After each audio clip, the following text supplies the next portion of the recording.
I wasn't going to record the repair on this machine, but it started getting interesting, so I decided to start filming all of it.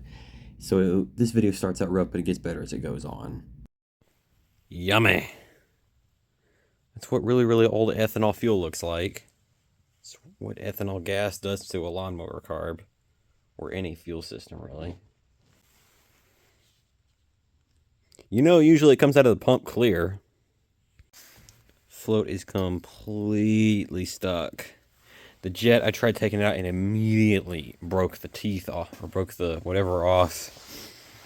This one's gonna take some cleaning, but it'll get it working for sure. It's just gonna be a little complicated, especially considering that is stuck in there. So I got this carburetor all cleaned up. I just need the bowl gasket because I didn't have one, and the old one fell apart. So I just need that, and then I can try and see if this will run the engine. But yeah, this will run the engine fine. I still haven't heard the engine run for an extended period of time. I think I heard it fire like once or twice off starting fluid once. Deemed it good, and now it's installed in a tractor, so let's hope it's actually good. So I was bored. I pulled off the valve cover. It's not bad in here. However, the intake valve has no clearance at all. I mean, at all. It is completely... It's stuck open right now, which is weird because this engine started on starting fluid a long time ago when I first got it. I just never tried to start it again.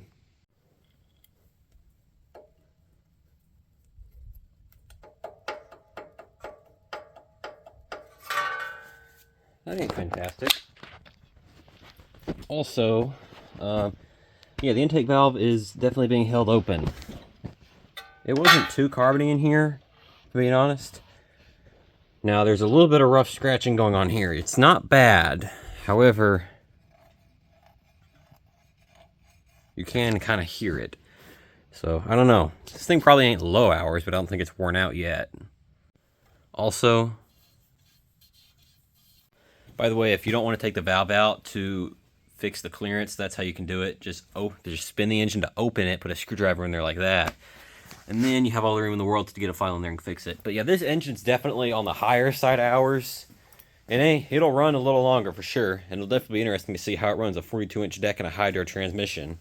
I got the necessary material ground off the valve stem. As you can see, it doesn't spin in its seat anymore, and it's got the proper clearance. So I got to clean up the cylinder head. I can throw the new gasket on it right there. And then we're good to go.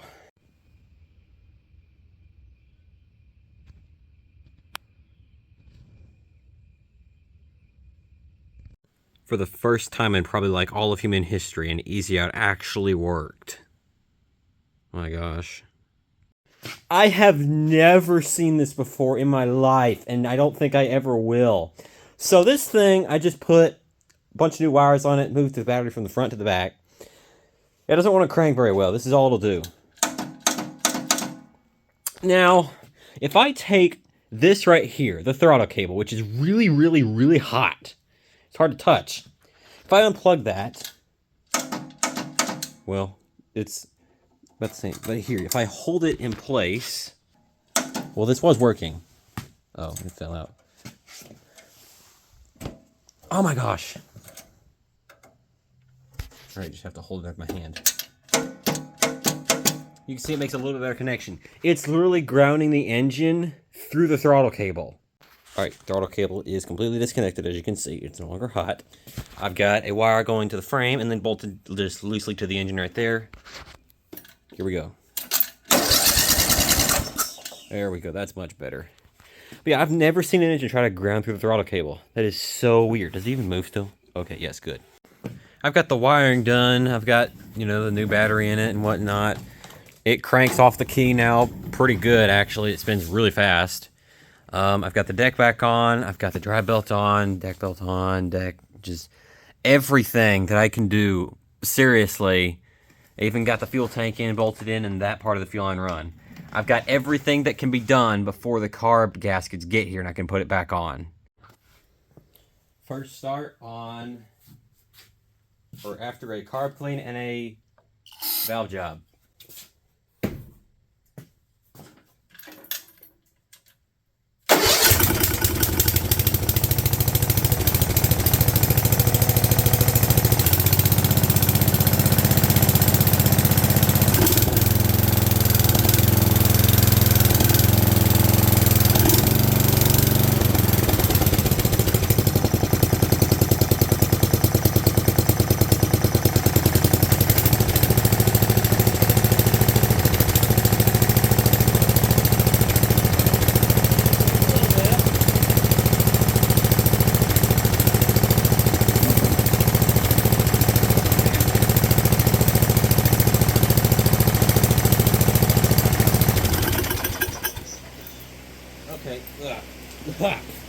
taking this crap outside.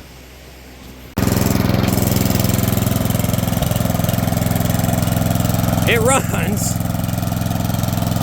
Most of that's just oil on the exhaust that's burning off, but it does also seem like it might be burning some oil internally. I don't know yet.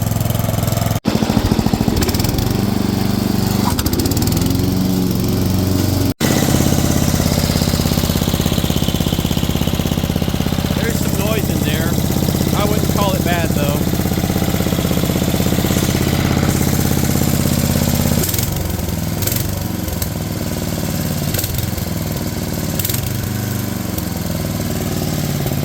Carburetor is still pissed, but I don't know why. But anyway, it idled good.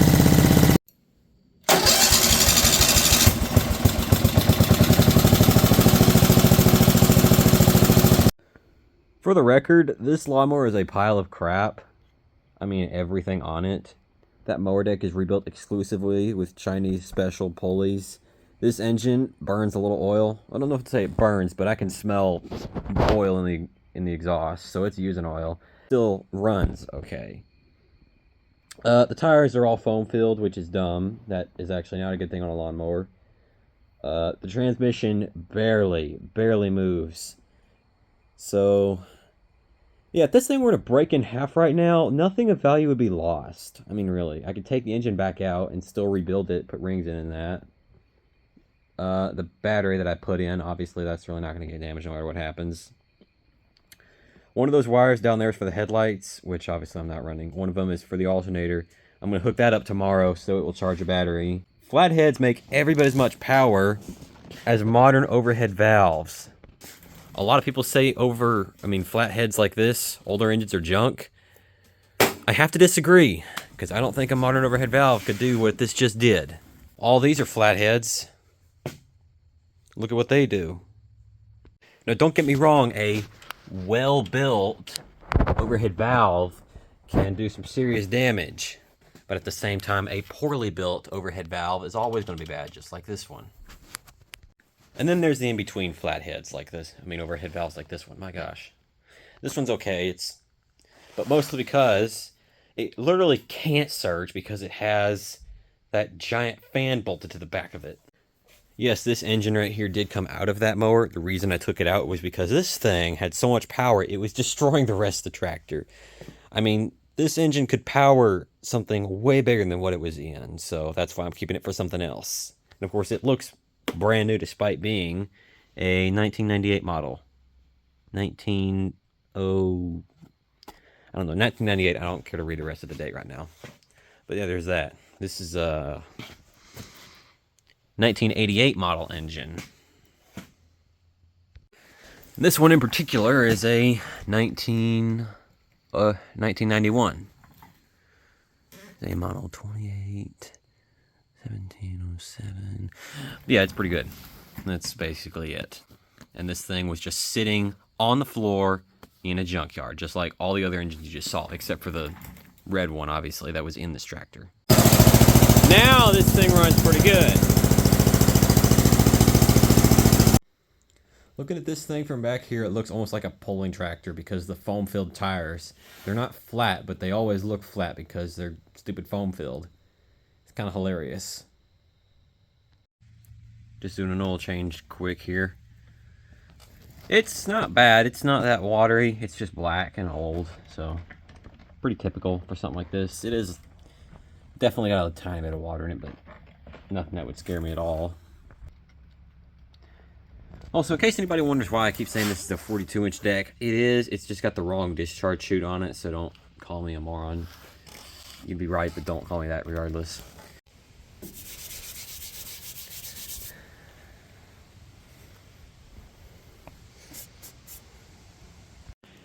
Alright, so that Comet Wash did do pretty good. I, of course, forgot to get this right here, but that's just a good example of the before and after. Now, obviously, I did power wash this, but still, that Comet Wash did something. Also did the engine shroud here, and I don't want to say it looks good, but it is better, for sure. And of course, it did the hood as well. This hood isn't original to this tractor, at least I don't know. Alright, so I was just taking this muffler off to try and put in the exhaust gasket that I forgot to put on. And well, both bolts broke. I took both of those out to take this carb off. I put them back in. Now they won't come out.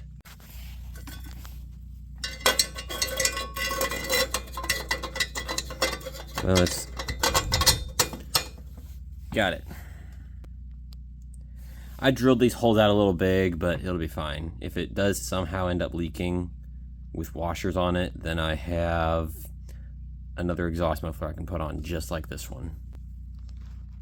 But yeah, that's how you can fix broken bolts if you can't get them out. Just drill them out, make it a size bigger, cut some all thread, and make you some studs like this.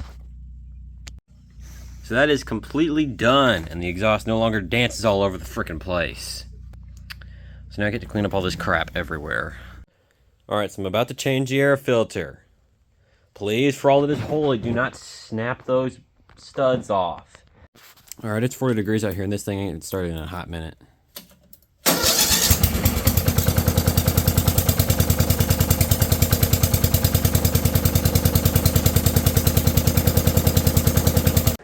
Okay, so we are back. I don't know where I left off, but this is where I'm at now. I've got a new deck discharge chute coming. It should be here today, but I'm not patient enough to wait for it. And I've got tubes for the rear tires. So I've got everything I need to make this thing completely as good as it can get without replacing anything too insane. I had the carb off of it recently in order to fix something. A piece of crud got in a jet, so it stopped running great. But yeah, it's been sitting here for a while now, not doing anything. But I come out and start it every now and then, and it never fails to start. So it's been literally half a year. I'm not joking. It's got a whole different set of tires on it now, that hold air, except for one in the back corner over there. Actual air tires. So I've got grass to cut, so I'm going to cut grass with it and see how a really worn out and piston slapped flathead can run a 42-inch mower deck on a dying hydro transmission. Again, I cut that discharge chute down a little bit so it's like somewhat reasonable, but still it's not good. So again, new one will be here today, but I am not patient enough for it. So yeah, this camera's already telling me the battery's about dead. That's fun. That's just fantastic.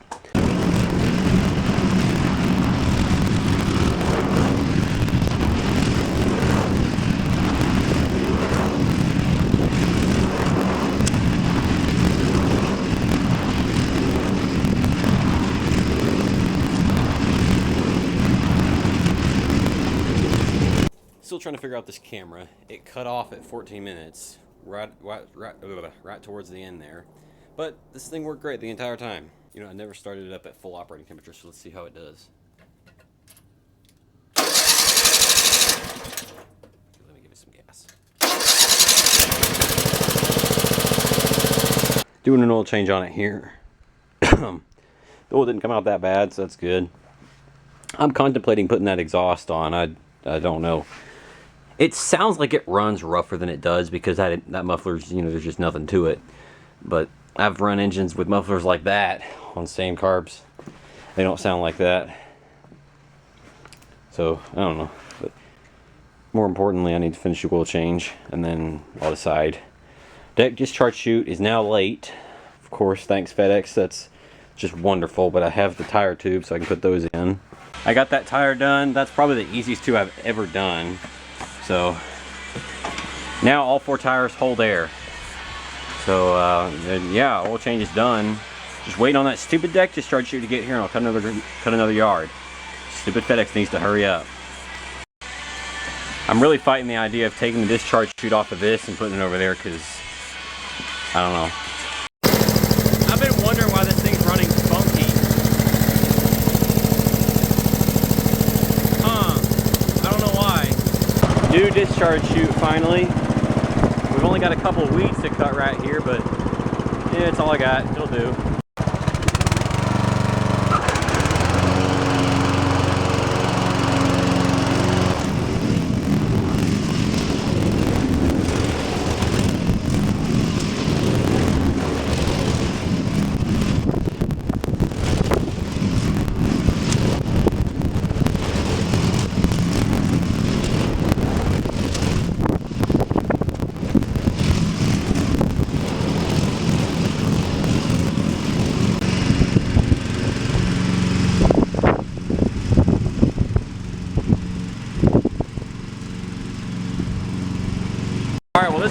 decided it was going to stop filming after I don't know how many seconds, but yeah, this thing still works pretty good. There we go. So it died again. I don't know what else to do. Reckon I'll show another clip of this thing when it's cleaned up, but yeah, apparently that camera's not a fan of the idea of finishing up this video. Here it is, all cleaned up again. Not really any different than before.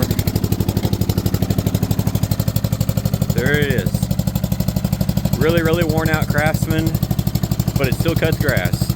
I guess, I don't know at this point. Alright, see you in the next one.